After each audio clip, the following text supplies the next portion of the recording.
right, so what we got for you here today is some of the new demo content we're showing off for Guild Wars 2.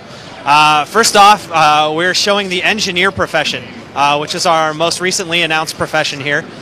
You'll see this is an engineer with a rifle. So they have a lot of fun skills available to them here. The skill that engineer just used there, skill 4, blows the target that they shoot back and sends the engineer flying back. That one right there, skill 5, is a giant jump shot where you blast your gun in the ground, fly through the air, and then you blast the guy on the ground where you land. Skill 3 is a little bit of a scatter shot, where it's like a blunderbuss shot that hits everybody nearby you. And the engineer is really based on a lot of inventions and taking advantage of different unique created abilities. So for example, the engineer's healing skill, skill 6, not only heals the engineer, but it randomly applies one of the different buffs in the game. So you can react to it and basically act differently based on the buffs that you get. Skill 2 there on the engineer that you're seeing is a net shot. So when you shoot somebody with that, it actually it immobilizes them and holds them into place. We'll show the net shot here.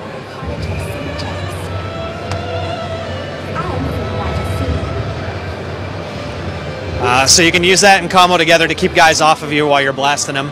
And then you have some of the utility skills available to you here as an engineer. So skill 7 is a elixir. And this one provides you with one of a number of random buffs as well. So you have a little bit of a random element a bit with some of these skills that the engineer has. Skill 8 is slick shoes. So this is going to apply a little bit of an oil slick to the ground, and things that move through it actually trip and fall down. And skill 9 is your adrenaline shot, and these are some of the utility skills available from you. This removes any conditions your character has and applies the regeneration buff to them. These are just some of the fun things that you're going to get with the engineer in our game, where you just get a lot of different fun utility skills that play off of kind of the invention side of the engineer. So next we're going to show you something else that's new to our demo today, and this is underwater combat in Guild Wars 2. So you notice as our character goes down into the water, their skill bar has actually changed out, and they've swapped weapons to a completely different skill set that comes available. And we've got a new set of underwater skills that take advantage of the Z-axis the character has available to them. So for example, you can throw out mines here that explode into a little harpoon gun, and you've got a torpedo that you can fire out of it there on your first skill. Skill 5 is a net that your character can put up to trap things that come through there, to get the creatures that are coming up or down below you. And the basic idea behind this is that we wanted to take combat that you normally find on ground in a traditional MMO that is usually, it involves a little bit of jumping, but it's mostly handled on the 2D access level. And we wanted to take advantage of the fact that we have this 3D game space available to you underwater. And to build a bunch of skills and movement and abilities that really play to use that. In a traditional MMO, when you're underwater, what you end up finding typically is that there's not a lot there to experience. Your underwater experience, as you go down, you have a breath meter. There's not a lot of content down there, and underwater is just kind of like an additional thing thrown into the game. And for us, we wanted this to be one of the key features of Guild Wars 2. So every single profession has new skills that come available to them when they're underwater that they can take advantage of that really use this whole 3D axis. There is a ton of content that we placed in our underwater areas. So for example, ahead of you here, there's a shrine to the god Malagan, which these little whale people down here called the Quaggan worship. And sometimes pirates will come and attack this shrine and try to kill all the Quaggan that are there. And this is a dynamic event that you can experience just like in the normal game world, but these also happen underwater. And in this one, you're going to have pirates that come down and attack and drive the Quaggan away. And if you protect them, you can get blessings from the little shrine to their god. So a big part of underwater is just having that sense of exploration and discovery. So as you're swimming around underwater in our game, there are a ton of little hidden areas that you can find and little caves and creatures hiding in them. And you can actually find and kick off dynamic events inside of these different areas when you get into them as well. So we want to just have a whole lot of different content that you can find as you're exploring through and going through the game world.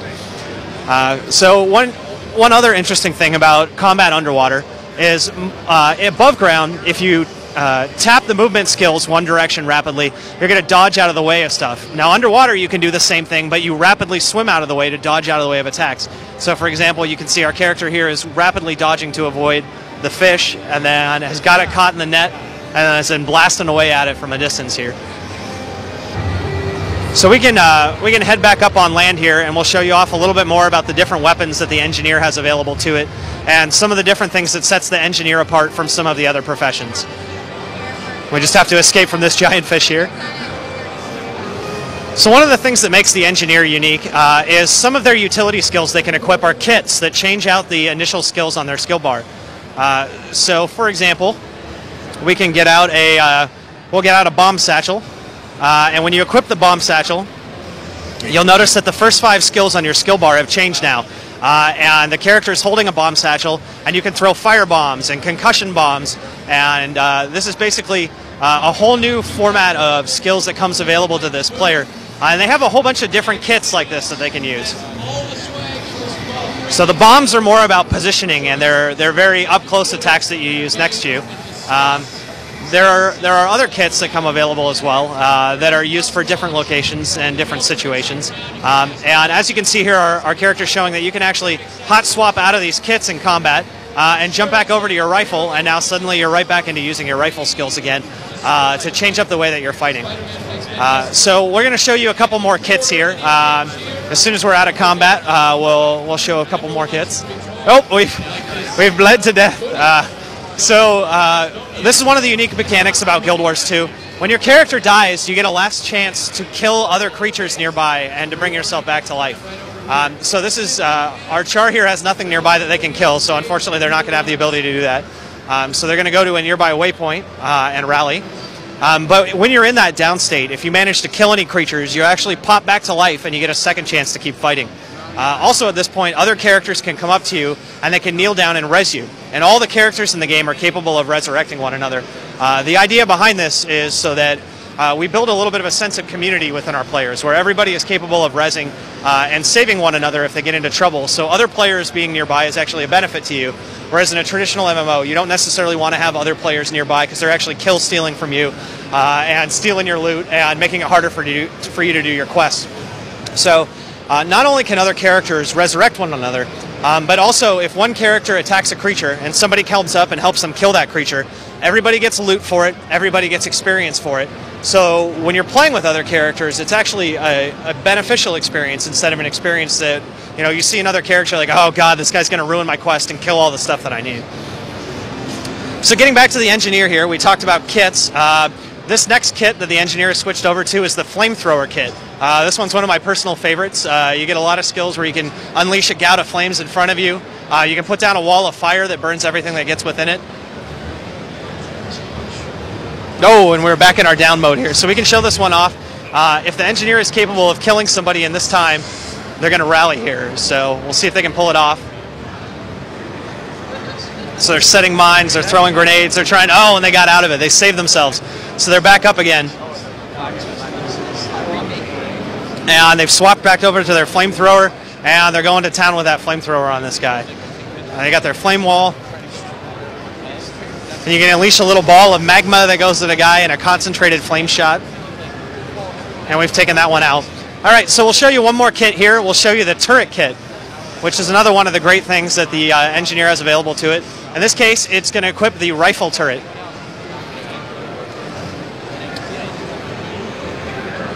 So you want to get rid of it. There it is. So we've got our rifle turret. And the rifle turret is going to shoot anybody that's nearby. And you have the ability with skill 8, now that you've placed your rifle turret down, that you can actually explode the rifle turret and do AoE damage to everybody who's nearby. So your turret has multi-functions. Comic-Con 2011, what you need to do right now is play. So that's some of the basics of the engineer profession in Guild Wars 2. We've shown you a little about underwater combat and talked a little bit about how our combat system tries to build a sense of community from players being able to play together, not having other players ruin the experience for them, and really trying to build a sense of community within them. Thank you very much for watching this. Guild Wars 2 is set for release on the PC, and we'll be having a beta sometime in the future. The release date at this point is unannounced.